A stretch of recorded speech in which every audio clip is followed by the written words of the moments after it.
Right. Good evening, everybody, and welcome to staff in the Finance Committee. Before we go any further, I'd like to point out where the fire exits are. There we are, all ready, primed and ready to go. And we have a new behaviour policy, which I bring to everyone's attention, but hopefully we won't need to refer to it. We have apologies for absence. Do we have anything from Mike Johnson? Yes, we have apologies from Councillor Johnston. Declarations of council's interests. I have none that I'm aware of in relation to any of the council business to do. None that I'm aware of. None that I'm aware of. None that I'm aware of. None that I'm aware of. None that I'm aware of. Everybody. Right. Public participation. Have we had any questions submitted in advance? No, Mr. Chairman, we haven't. And is anybody wishing to attend on screen? Gary. We've got Gary emails. I don't know whether he wishes to speak. Gary, do you wish to address the committee? No, nothing from me, thank you. Thank you. Thank you. Right. Okay. Moving on. Minutes of the last meeting. I trust everybody has read them. Does anyone have any comments on minutes? Errata and addendum? I see there's a couple of typos through to 20. Thank you. Yes, I've Which picked do those not up. materially alter the sense of any item. So, can I have a proposer to accept the minutes as being accurate record? Thank you, David.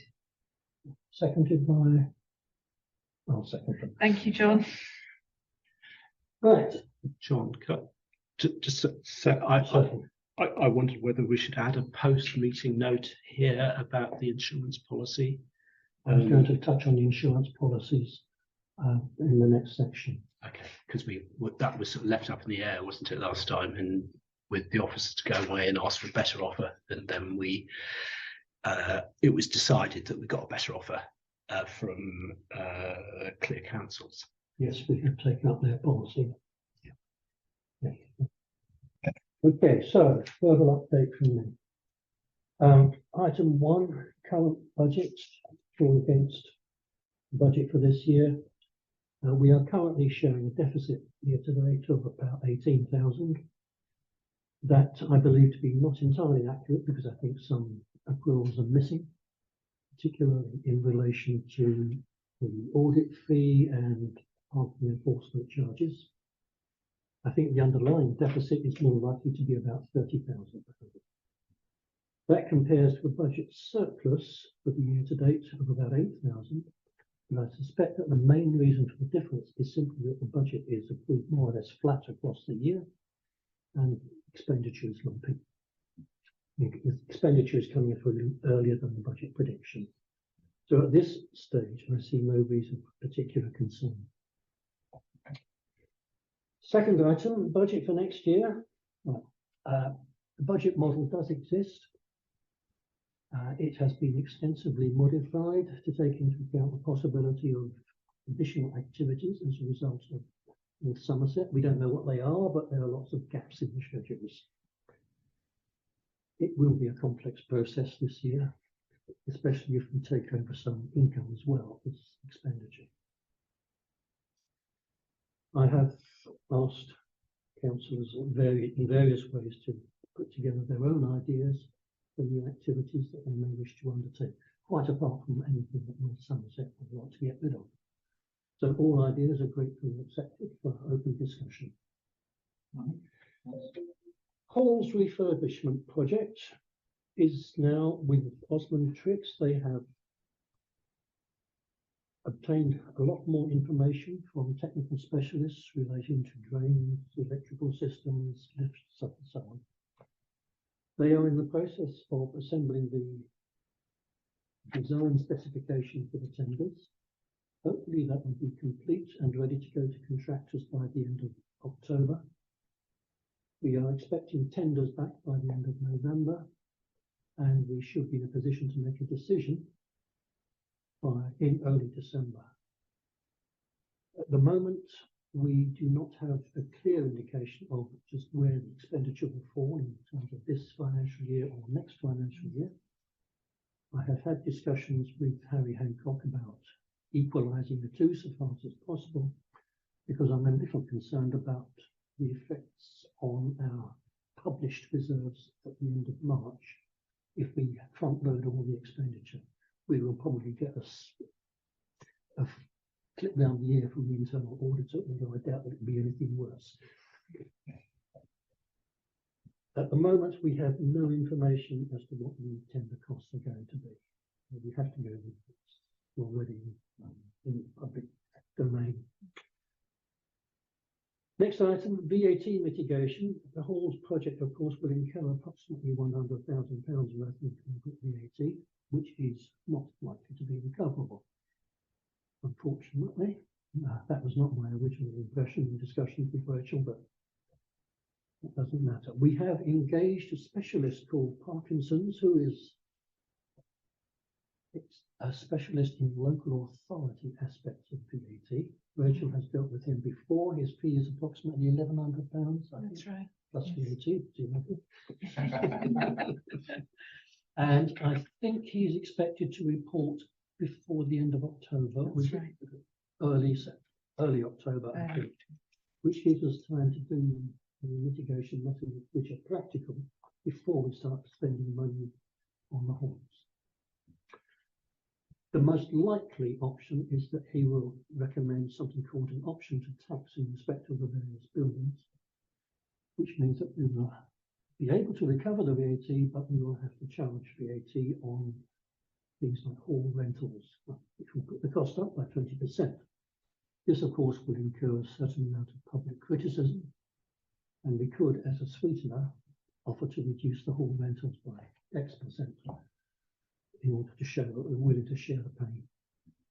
But given that the hall rentals are 50,000 a year-ish, output VAT is 10,000 a year. Compare that to £100,000 lump sum, it starts to look like good value for money from our point of view. Next point, buildings insurance. We will all know that I've had reservations about the validity of the valuations we are using for insurance purposes. We spoke, well, when we spoke to Clear, whatever they're called. Clear councils. Clear councils, yes, about what to do about it. They have recommended a consultant, presumably reassuringly expensive. It wasn't that bad. It wasn't that, no, it was less than 1,000. Yeah, I think so. Who will look at the structures and come up with some more sensible VAT numbers, some insurance valuations. The knock-on effect is one, his fee, and two, we will probably have to pay higher insurance premiums because there's just more value out there. For what it's worth, the only insurance value that looks any at all sensible to me at the moment is the Leeds Centre. That's about £2 million. This place is insured for something like 600,000 or 700,000. I'm tempted with a box of matches, but I shouldn't say that sort of thing. And the last point from me, I asked Rachel to look at the question of what we should be writing off in the way of bad debts this year. It was a comment made by the internal auditor that we should do so. I can't imagine that that amount is going to be very large. I would guess it's going to be of the order of £1,000. It's a tidy up exercise. I just think we ought to get it out of the way. Oh, and incidentally, the other comment made by the internal auditor was that he wasn't happy with the way that we were recovering VAT on petty cash expenses. We have dealt with his criticism in the best way possible by just closing the petty cash system. All claims will now go through personal expenses and be paid through the purchase ledger. So that's it from me, unless anyone has any questions on these. Okay. Right, review of HR policies. We have some included in the agenda papers. First of all, the carers policy. Does anyone have any comments on this? These are all just up, sorry, these are just all updates So to. far as I know, they are just That's provisional updates. Yes, bringing us into line with most recent HR policy rules that have come in.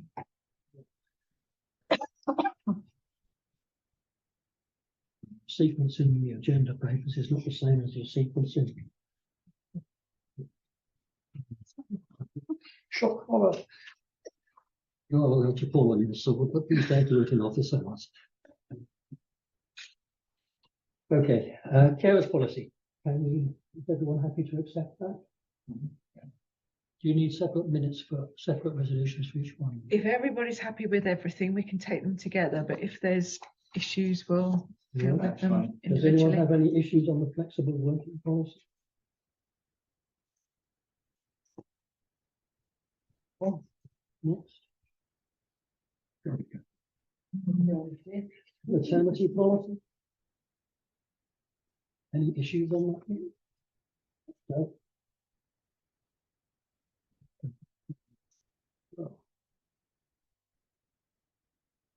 Maternity.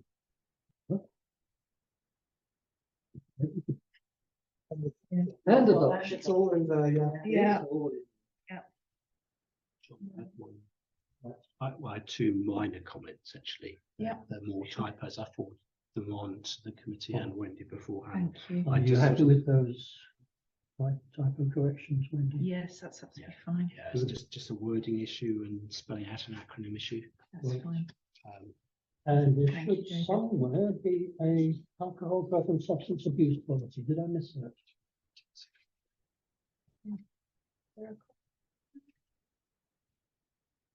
Let's go funny sometimes.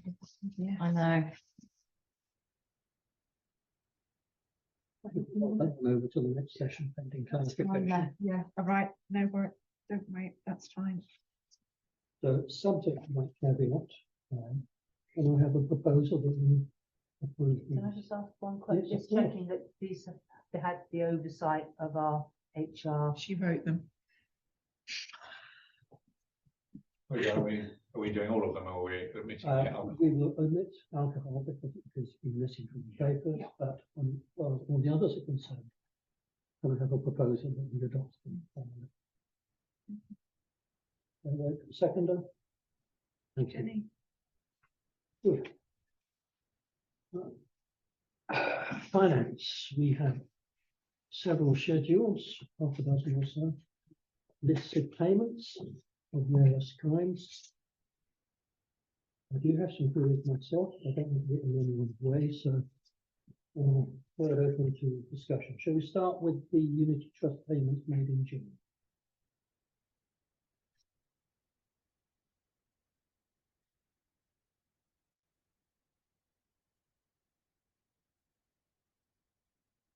There's a lot of detail. Is there anything you want to kind of highlight to us, John? Yeah, I have one query, certainly. Halfway down, there's an invoice from Pertemps Recruitment of 1,564, described as office manager cover. Is that really for 1 week, as it implies? It says weekend in 24th of May. And there are several others of about the same amounts, all described as for the weekending. It seems an extortionate rate for 1 week. It's about £19 an hour, I think, is the rate that we're paying. Right. 1948 and it's like Yeah. Maximum 600, Yes, That's plus the seven. agency markup. 800 So that sounds as if they're fortnightly charges rather than weekly charges. We can double check that, If you John. I would, think we, please. yeah. Does anyone have any other issues with that page? No. Moving on then, next page, we have Lloyd's Bank card account, some miscellaneous payments. Payment of £900 to Evergreen HR. Is that for routine support or training or for David's restructuring project? When was that? This is the Sorry. 28th of June. Could also be training, staff Yes. training. Evergreen HR is Richard who did our training. Yeah, Yeah. no, that was back in June. So On the 21st of June, it was 318 months that I've been doing. That was when she was coming in and supporting us doing the, And was that not to Structure. do with the confidential, that's right, the legal support for it, I think? Yeah. So that's restructuring. and legal support. Yeah.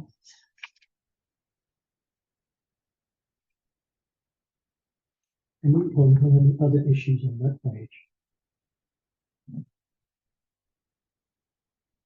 Okay, next one, Lloyd's Bank charge card. The giddy heights of £72.58. Does anyone have any comments to raise on this? Moving on. Another charge card one for July, £146 in total. What do we pay the land registry for? But that's when we have to search something and there's a small fee to pay, isn't there? Yeah, I'm Sharon? just looking for the page on Significance it. of 35 Brampton Road.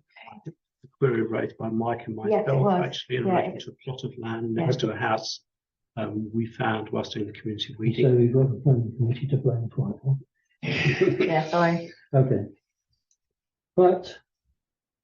Moving on, Lloyd's Bank again, £560.30. There's one item there which puzzles me, the Portishead Chamber of Commerce payment. I thought the Portishead Chamber of Commerce was closed. It is. Yeah, we did raise that at the That's on a annual direct meeting, I debit. think, didn't we? Yeah, so the So direct who's debit making Can we the- go cancelled, back in isn't and it? cancel it? They're standing orders, I think, not direct debits. Is But, there DD on here? but mine was, they never took direct debits from me as my membership when it was going. It was always a standing order, and the standing order just stopped going through. It's Right. like they Right. stopped calling it off. That's on the 2nd of July. Total for the page is 560.30. We'll go into the account. If the Chamber of Commerce does not exist anymore, who got the money? They will have a bank account that will have been going into there, so we can, I'm- we'll investigate. I don't know who it would be. I'm speaking to the Chamber of Commerce people, the ones that I can find at least, and I am arranging to speak to the guy who deals with their finances to find out if the bank account's still open. So hopefully, Thank you, Roger. if it is, we'll be able to get some clarity on that. Yeah, Okay, Can I just ask, what is Vimeo Pro membership? The video system. Ah, okay, Creates yeah. all the recordings. any other issues on that page? No. Moving on then, Unity Trust for July, £63,243. Lots more office manager cover payments, which do look fortnightly, but, and 1,620 for training workshops, I noticed, but otherwise I don't have any issues with them. Does anyone have any comments they want to make? Questions to ask? Okay, moving on. Lloyd's Bank charge card for August, £245. A SIM card for the lift, does it make local? Of course it has to for emergencies. Yeah. yes, it does. Right, okay, that was SIM. I should have guessed. I really don't see how we can afford this charge of £11 for tea and coffee. Yes. Right, okay, moving on. Lloyd's Bank, £294 in August. Does anyone have any issue? How does SSE know how much to charge us for street lights? The way it is done, it's a standing charge over a certain amount of hours, and they charge us in bulk, don't they? Static across. Yes. Static across for street lighting. Okay. That's Same like if you one can- charge fits all. Yeah, So is it- yeah. It's not metered then. No, no.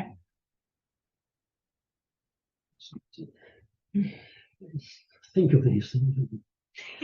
Right, and the last one, Unity Trust for August, payments totaling 76,692. Does anyone have any issues they wish to raise on that?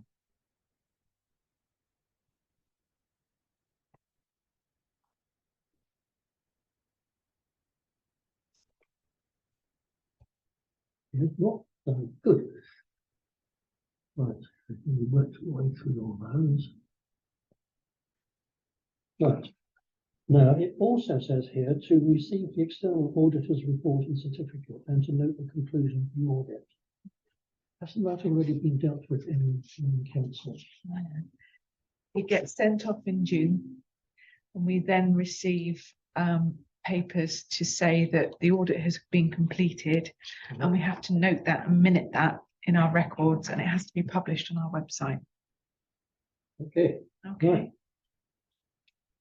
Fine, so has everyone looked at the auditor's report? Went through it last meeting, I think. Appears to have no adverse comments. So we've got clean bill of health, which is very good. Very good. Well done, Rachel. We pass on a vote of thanks to. Thank you. I will. So I assume that would have been unanimous. Okay, right. Do you want one resolution to receive and approve all of those items? That's absolutely fine if the committee is in agreement. Everybody happy with that? Right. Propose Anyone from the like to seconder. propose? No, Thank you, Paul. seconded by David. Thank you, David. Thank you. David, next meeting, Wednesday the 20th.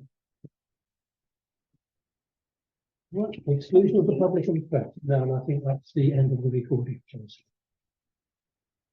20th of November, yeah. Yeah, it's. Yeah.